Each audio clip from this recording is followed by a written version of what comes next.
passage of Hurricane Beryl. And I'm here actually at the premises of the Mustard Seed communities, to the rear of their premises, where, as you can see, the Gully wall has been severely compromised and has collapsed. Now, this did not happen in Hurricane Beryl.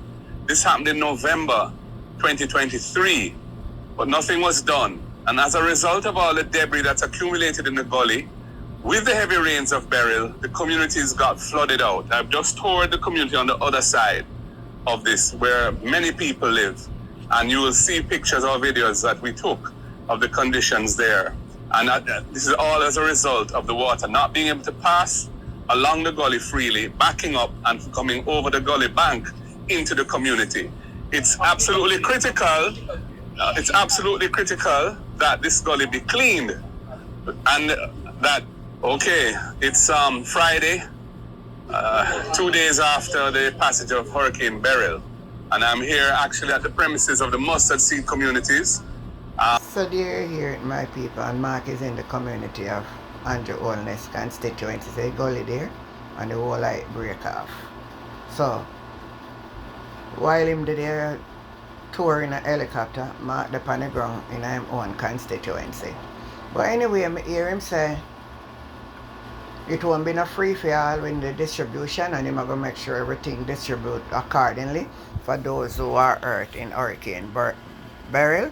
So I want you to take a listen to what he has to say. Listen to this. Effective and efficient way of getting the benefits to the people, in the hands of the people. I want to use the opportunity to say this. In the past, there has been a less than structured way in the delivery of emergency relief. And that has led to criticisms about the transparency, even accusations of political bias in the dispensation and distribution of relief to needy citizens. It would be a real travesty if such criticisms were made, having regard to our track record in COVID, where we distributed the largest care package in the history of Jamaica, and there has not even been one complaint about any form of political bias. So I want to assure Jamaica that whatever we do, there must be systems of accountability and transparency. There is a culture that is deeply embedded in some of our people, where there is the expectation that public resources should just be given, and there shouldn't be any system and process of accountability. Now, I understand that we are in an emergency, but an emergency does not suspend the need for accountability and transparency. So even in an emergency situation, there will be a process. And I'm saying this for the benefit of the members of parliament, of the technical officers in the ministry, and for the beneficiaries themselves, who will be eagerly awaiting the public benefit. We don't intend to be called up in parliament by the specified authorities to say that funds were not spent in accordance with the law. Then we are accused of being corrupt, with no mention that there was an emergency. And so we don't intend to go down that road. So there will be a process for any benefit, no matter how small it is, that will be given in a relief package, which means that anyone receiving a benefit must put their signature down for it. There must be a valid ID for it, or somebody to vouch for the identity of the person. So whatever the government allocates, we must be able to trace every cent to the beneficiary. It mustn't end up in anyone else's pocket who was not the intended beneficiary.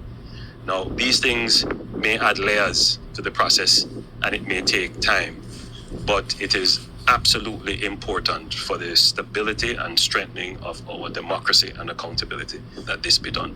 And so I just want to put that out there for everyone who may be expecting a free-for-all. There will be no free-for-all in the dispensation and distribution of public resources in the relief process.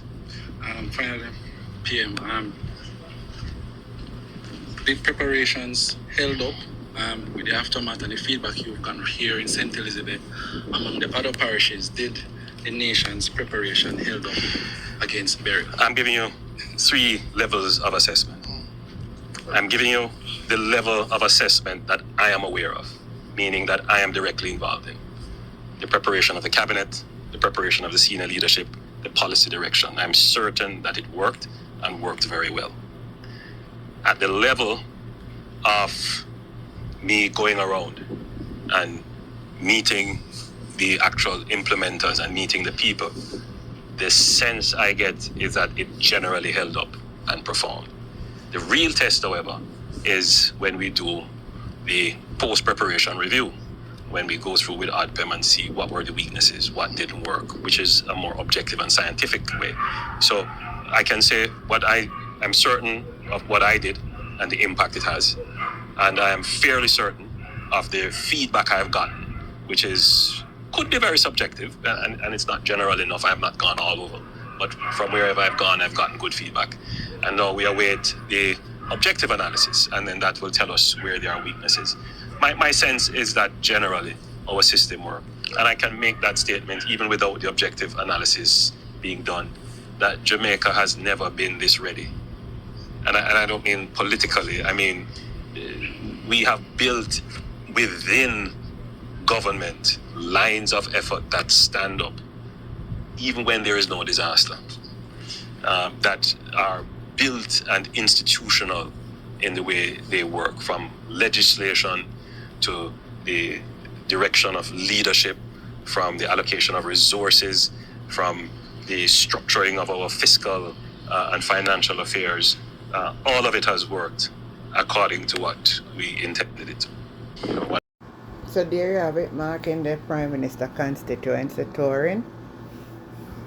And while the Prime Minister is saying it won't be a free-for-all and everything will be distributed equally. So let me hear your views, let me hear your comments on what you think. If there will be an even distribution. He point out that in coronavirus it was distributed equally. I heard people complain. He said there wasn't a problem, but me hear people complain.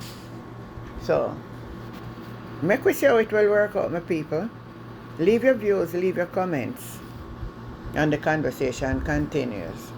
Remember to like and to share and to subscribe to this channel, Life with Jennifer JM. And I am your girl, Auntie Jen, and I will catch you next time. Bye.